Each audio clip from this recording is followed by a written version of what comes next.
Assalamualaikum warahmatullahi wabarakatuh. Salam sejahtera dan salam Malaysia Madani.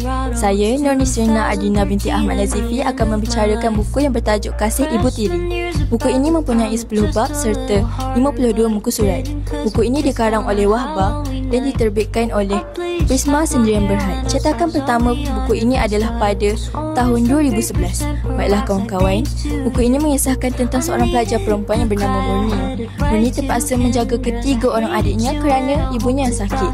Namun pada suatu hari penyakit ibunya menjadi semakin teruk dan menyebabkan ibunya meninggal dunia. Seluruh keluarga Murni amat sedih akan berita itu.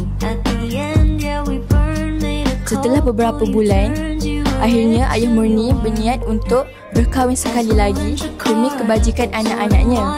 Ayah Murni berkahwin dengan seorang wanita yang bernama Limah dan digelar sebagai Bu Limah. Bu Limah merupakan seorang janda dan mempunyai seorang anak perempuan yang bernama Joya. Setelah beberapa hari Bu Limah menjadi isteri kepada ayah Murni, akhirnya sifat Bu Limah yang sebenar ditonjolkan. Bu Limah amatlah malas dalam melakukan kerja rumah sehingga seluruh kerja rumah diberikan kepada Murni. Dan ketika ayah Murni sedang berada di rumah, Bu Limah amatlah rajin sehingga lantai yang sudah dimuat oleh Murni pun sanggup dilapnya sekali lagi demi menunjukkan bahawa dia seorang isteri yang rajin. Bu Limah turut mendera mereka empat beradik ketika ayah Murni sedang tiada di rumah.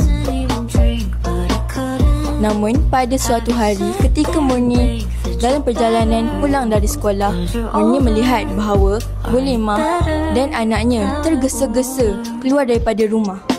Dan ternyata ketika Murni masuk ke dalam rumah, Murni melihat bahawa adiknya telah meninggal kerana Bu Limah telah mendera mereka. Telah mendera Amy.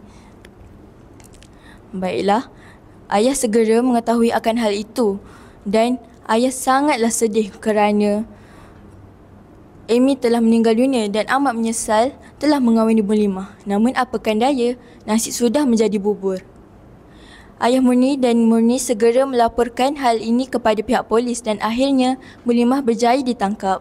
Baiklah kawan-kawan, apakah pengajaran yang kita dapat daripada buku ini? Pengajaran daripada buku ini adalah janganlah kita mempercayai orang dengan sewenang-wenangnya kerana kita tidak tahu akan perangai mereka yang sebenar.